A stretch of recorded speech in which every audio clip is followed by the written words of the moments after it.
జానకి రఘురాం కోసం ఏడుస్తూ ఉంటారు. తర్వాత ప్రభాస్ దగ్గరికి అస్మిత కారులో వస్తుంది. చూడు, అక్కడ కొంతమంది ఊరి జనాలున్నారు. నువ్వేం చేస్తావో తెలీదు. ఆ రఘురాం చచ్చిపోయేలా నువ్వు చేయాలి. బ్రతికున్న శవంలా చేయాలి అని అస్మిత చెప్పడంతో, అలాగే నేను చూసుకుంటాను కదా అని ప్రభాస్ ఊరి జనాల దగ్గరికి వెళ్తారు. అప్పుడే వాళ్ళు పాపం రఘురాం గారు కొన ఊపిరితో హాస్పిటల్‌లో ఉన్నాడంట్రా అని మాట్లాడుకుంటూ ఉంటారు. అయినా మీరేంటి ఇంకా ఇక్కడే ఉన్నారు? మరి ఆయనకి మీరు చిట్టీలు వేశారు కదా! అదే ఆ శ్రీను దగ్గర మరి వెళ్లి వసూలు చేసుకోరా అని అడుగుతూ ఉంటే, "రేయ్! ఏం మాట్లాడుతున్నావురా? రఘురాం గారు దేవుడు. ఆయన ఒక్క పైసా కూడా ఎగ్గొట్టే మనిషి కాదు" అని వాళ్ళు చెప్తుంటే, "కానీ మీ పెళ్ళాం బిడ్డల గురించి ఆలోచించరా? ఇప్పుడు రేపు ఆయన చచ్చిపోయారే అనుకో, ఆ శ్రీను బోర్డు తిప్పేస్తే అప్పుడు మీరు రూపాయి దాచిపెట్టుకున్న డబ్బులన్నీ కూడా వాళ్ళ ఆస్తిగా మారిపోతుంది. అది మీకిష్టమా? మీ పెళ్ళాం బిడ్డలు సంతోషంగా ఉండాలని మీరు అనుకోవటం లేదా?" అని ప్రభాస్ లేనిపోనివి చెప్తాడు. "అవునురా! వీడు చెప్తున్నది కరెక్టే. మన డబ్బులు మనం వసూలు చేసుకోవాలిరా. అయినా అతను అదే ఆ రఘురాం గారు అలా కొన ఊపిరితో ఉన్నప్పుడు వెళ్లి డబ్బులడిగితే ఏం బావుంటుంది" అని ఒకతను అంటే, "అలాగని ఇక్కడే ఉండిపోతారా? అయితే మీకు డబ్బులు అవసరం లేదా? సరేలే మీ ఇష్టం" అని ప్రభాస్ అంటాడు.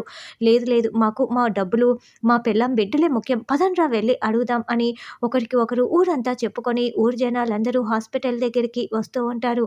తరువాత జానకికి రఘురాం గురించిన నిజం, కొన ఊపిరితో ఉన్నాడన్న నిజం చెప్పకూడదని ఆజా రామలక్ష్మి అనుకుంటూ ఉంటే, జానకిని చూడొచ్చని చెప్పటంతో అందరూ పరుగులు పెడుతూ జానకి దగ్గరికి వెళ్తారు.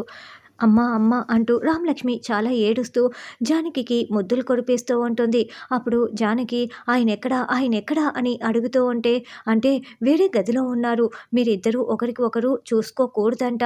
అంటే మీ సిట్యుయేషన్ ఇలా ఉంది. కాబట్టి తర్వాత మాట్లాడదువులే" అని ఎంత నచ్చచెప్తున్నా కూడా, "లేదు, మీరందరూ ఏదో అబద్ధం చెప్తున్నారు. లేదు, ఆయన్ని చూడాలి. ఆయన బాగుంటే కనుక ఖచ్చితంగా ఇక్కడికి వచ్చేవారు. మీరు ఏదో దాస్తున్నారు" అని జానకి ఏడుస్తూ ఉంటుంది.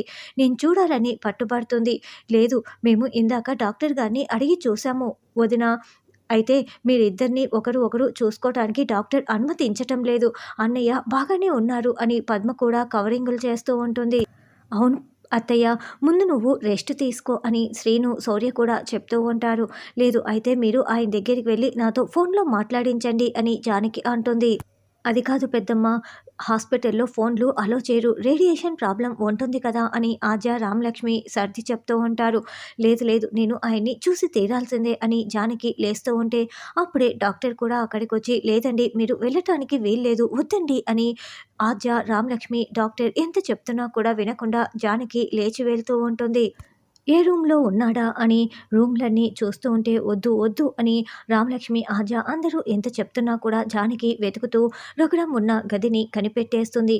నేరుగా రఘురాం దగ్గరికొచ్చి, "ఏవండీ, జానకిని వచ్చానండి, కళ్ళు తెరిచి చూడండి" అని పిలుస్తూ ఉంటే, "అమ్మ నువ్వు రామ్మా, నాన్న పడుకొనున్నాడు, రెస్ట్ తీసుకుంటున్నాడు, నువ్వు రామ్మా" అని రామలక్ష్మి సర్ది చెప్తూ ఉంటుంది.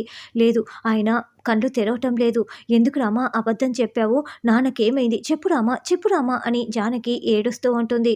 అప్పుడే డాక్టర్ అక్కడికి వచ్చి, "ఏంటి మీరందరూ ఈ పేషెంట్ దగ్గర ఇలా ఉన్నారు? ఆయన రెస్ట్ తీసుకోవాలి. అసలే ఆయన కండిషన్" అని డాక్టర్ చెప్తుంటే, "వద్దు, చెప్పొద్దు" అంటూ రామలక్ష్మి, ఆద్య సైగ చేస్తారు. దాంతో డాక్టర్ ఆగిపోతాడు. రామలక్ష్మి, ఆద్య దండం పెడుతూ జానకికి కనిపించకుండా డాక్టర్‌ని వేడుకుంటూ ఉంటారు. అలాగేనని డాక్టర్ చెప్తూ ఉంటే, ఇక రామలక్ష్మి, "మా నాన్నకి ఏమీ కాలేదని మా అమ్మకి చెప్పండి డాక్టర్" అని చెప్తూ ఉంటుంది. "ఆయనని 24 గంటలు అబ్జర్వేషన్‌లో ఉంచాము. మత్తు దిగిపోయేంత వరకు ఆయన కళ్ళు తెరవరు. ఆయన రెస్ట్ తీసుకోవాలి. ఆయనకి ఏమీ కాలేదు. మీరు స్ట్రెయిన్ అవ్వకూడదు. రండమ్మా, రెస్ట్ తీసుకుందురు" అని డాక్టర్ చెప్తాడు.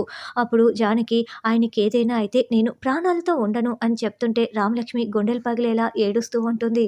అప్పుడే ఊరి జనాలందరూ "రఘురాం గారు బయటికి రావాలి" అని అరుస్తూ ఉంటే, "నా బిడ్డ వీళ్ళని, ఊరి జనాల్ని కన్న బిడ్డల్లా చూసుకున్నారు కదా, అందుకే చూడ్డానికి వచ్చారు" అని బామ్మ అంటుంటే, "లేదు, నాకేదో తేడా కొడుతోంది" అని పద్మ అంటుంది. "నీ నోటికి ఏదొస్తే అది మాట్లాడటమేనా" అని వెంకట్రావు అరుస్తూ ఉంటారు. అప్పుడే ఊరి జనాలందరూ కూడా, "మా డబ్బులు మాకు ఇచ్చేయండి" అని గోల చేస్తూ ఉంటారు. "అంటే మీరు మా నాన్నని చూడ్డానికి రాలేదా? డాక్టర్ గారు, మా నాన్నకి ఏమీ కాదని, కోలుకుంటారని మీరే మీ నోటితోనే చెప్పండి వీళ్ళకి" అని రామలక్ష్మి అంటుంది. "ఏంటమ్మా, మీ అమ్మగారికి అలా చెప్పమంటే చెప్పాం కానీ ఊరి జనాలకు కూడా అబద్ధాలు చెప్తే మా హాస్పిటల్ ఏమైపోవాలి, అలా చెప్పటం కుదరదు. ఆయన కొన ఊపిరితో కొట్టుకుంటున్నారు. ఆయన ప్రాణాలతో ఉంటారో ఉండరో మేము హామీ ఇవ్వలేము అని డాక్టర్ నిజం చెప్పేస్తారు. ఇదంతా జానకి విని ఇక కుప్పకూలి ఏడుస్తూ ఉంటుంది. కాబట్టి మా డబ్బులు మాకు కావాల్సిందే అని ఇక జనాలు మరింత గొడవ చేస్తూ ఉంటే, ఉండండి ఇప్పుడే మీ డబ్బులు మీకు ఇచ్చేస్తాను అని శ్రీను బయలుదేరి వెళ్తూ ఉంటాడు. "వెళ్ళు శ్రీను, వీళ్ళ డబ్బులు వీళ్ళకి ఇచ్చేయండి" అని ఆద్య కూడా చెప్తుంది. అలా శ్రీను బయలుదేరుతూ ఉంటాడు. అలా శ్రీను బ్యాంకు నుండి డబ్బులు తీస్తుంటే అస్మిత కుట్ర చేసి దారిలో దొంగ నోట్ల బ్యాగును పెట్టేస్తుంది. ఒరిజినల్ నోట్లు ఉన్న బ్యాగును తీసేసుకొని దొంగ నోట్ల బ్యాగుని రానున్న ఎపిసోడ్‌లో పెడుతుంది.